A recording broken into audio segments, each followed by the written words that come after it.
నమస్తే, నేను రవిశంకర్ విళ్ళ. జనసేన పార్టీ ఆంధ్రప్రదేశ్ రాజకీయాల్లో అనూహ్యంగా 2014 ఎన్నికల్లో 2014 మార్చి 14న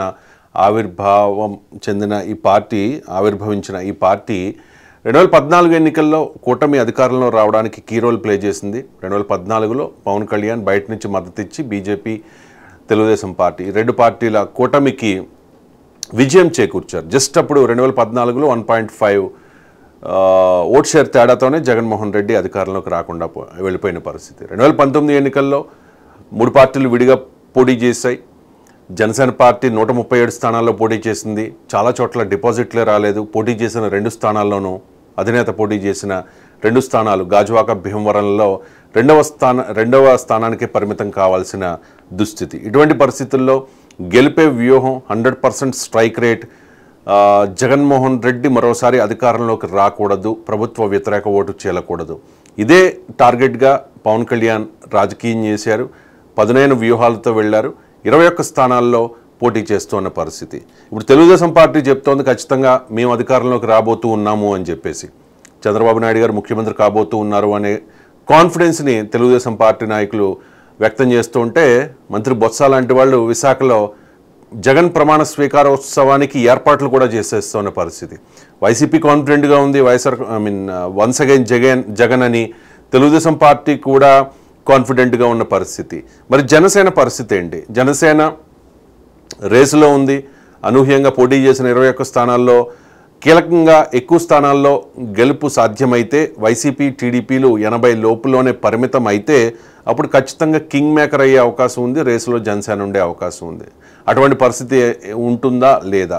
ఇప్పటి వరకు వస్తున్న అనాలిసిస్ ప్రకారం జనసేన పార్టీ పోటీ చేసిన 21 స్థానాల్లో ఎక్కువ స్థానాల్లో, సగానికి పైగా స్థానాల్లో ఆ పార్టీ గెలవబోతోంది అనేది విశ్లేషకుల అంచనా.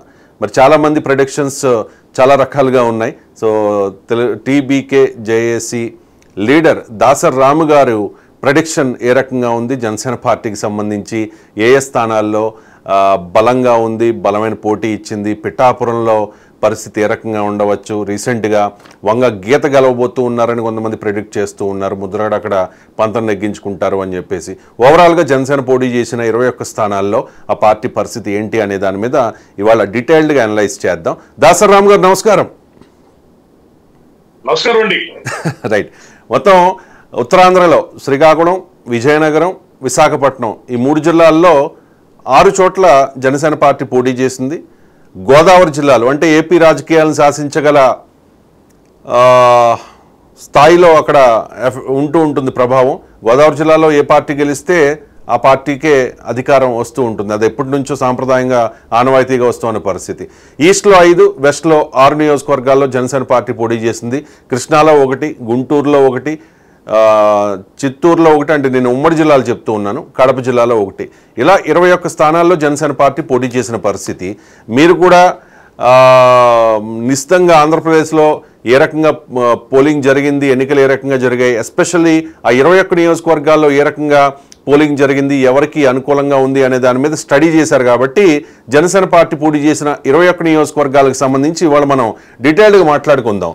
ఫస్ట్ పాలకొండ నియోజకవర్గం. శ్రీకాకుళం జిల్లాలో జనసేన పార్టీ పోటీ చేసిన ఒకే ఒక్క నియోజకవర్గం పాలకొండ. ఆ పాలకొండ నియోజకవర్గంలో నిమ్మక జయకృష్ణ లాస్ట్ మినిట్లో ఆయనకి టికెట్ ఇచ్చారు. ఆయన టీడీపీ సింపథైజర్గా పేరుంది. అలాగే విశ్వేశ్వరయ్య కళావతి వైఎస్ఆర్ కాంగ్రెస్ పార్టీ తరఫున పోటీ చేశారు. మీ అంచనా ఏంటి ఈ నియోజకవర్గం మీద? అందరికీ నమస్కారం. చాలా రోజుల తర్వాత 99 ఛానల్ డిబేట్ లోకి వచ్చాం. అంటే ఈ మధ్య ఎలక్షన్స్ కి క్యాంపెయిన్లకు బయటకు వెళ్లాల్సి వచ్చింది. ముఖ్యంగా జనసేన, బీజేపీ ఈ 2 పార్టీలు కంటెస్ట్ చేసిన ఏరియాస్ వరకు కంప్లీట్ అన్ని ఏరియాస్ కి వెళ్ళొచ్చారు. అటు BJP MLA segment, MP segment, Janasena party నిలబడ్డ అన్ని చోట్లకు మాత్రం వెళ్ళి ఎస్సీ, బీసీ నాయకులందరితో ఆ ప్రాంతాల్లో ఆత్మీయ సమావేశాలు, ప్రెస్ మీట్ పెట్టి ఈ అట్టడుగు పేద వర్గాల నుంచి వచ్చిన ఈ జనసేన పార్టీకి అండగా ఉండండి అందరూ. అట్లాగే నేషనల్ పార్టీ అనేది ముందుకు వస్తేనే పేద కులాల రాజ్యాధికారాల అవకాశాలు ఉంటాయి. కాంగ్రెస్ ఒకప్పుడు ఉంది, ఇప్పుడు ఆ పార్టీ బలహీనంగా ఉంది, ఆ పార్టీ అవకాశాలు లేవు. కాబట్టి బీజేపీ కూడా సోమవీరాజు, కన్నాలక్ష్మణ గారు ఇట్లా అట్టడుగు పేద వర్గాల నుంచి వచ్చిన వాళ్ళకి రాష్ట్ర అధ్యక్షుడు బాధ్యత ఇచ్చే అవకాశాలు ఇస్తున్నారు. తెలంగాణలో కూడా అధికారంలోకి వస్తే బీసీని ముఖ్యమంత్రిని చేస్తారంటున్నారు. కాబట్టి బీజేపీతోనే ఈ పేద కులాల రాజ్యాధికారం సాధన అనే పేరుతో ఈ కాన్స్టిట్యూన్సీ జనసేన బీజేపీ కాన్స్టిట్యూన్సీకి వెళ్ళి వచ్చాము. దాదాపు అన్ని చోట్ల కూడా చాలా సానుకూలమైన వాతావరణం ఉంది రాష్ట్ర వ్యాప్తంగా. నాకు ఎవరు ఎన్ని చెప్పి ఎన్ని చేసినా కూడా నా 20 ఏళ్ల రాజకీయం దాని మీద ప్రతి ఎలక్షన్ కి నేను 160 నియోజకవర్గాలు చూస్తాను. 5 రాష్ట్రాల కన్వీనర్ గా ప్రతి రాష్ట్రం ఎలక్షన్ లో నేను పాల్గొన్న వ్యక్తి. ఈ నాకున్న అనుభవంతో చెప్తున్నా, ఇది టీడీపీ బీజేపీ కూటమి జగన్ జరిగిన ఎలక్షన్ కాదు సార్.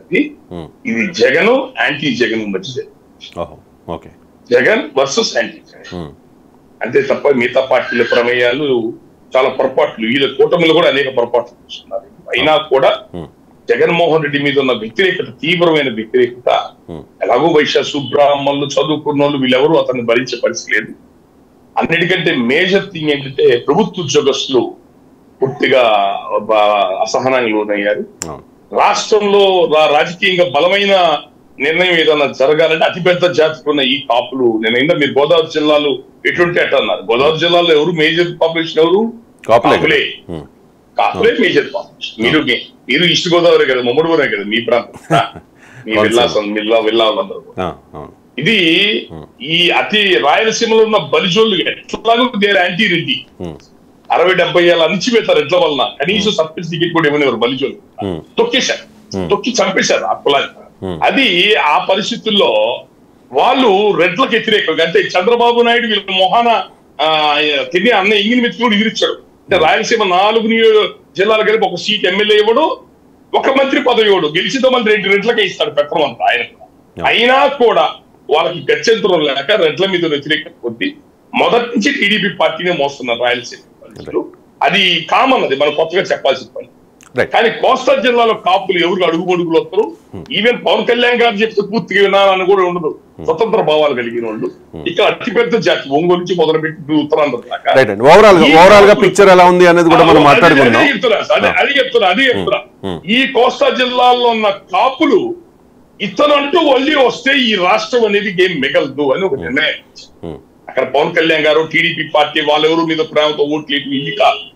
ఇతనంటూ వస్తే ఈ రాష్ట్రం ఇంకేం మిగిలింది. ఎందుకంటే జనసేన పేరుతో జగన్మోహన్ రెడ్డి 5 ఏళ్ళు పోరాడింది ఎవరంటే కాపులే.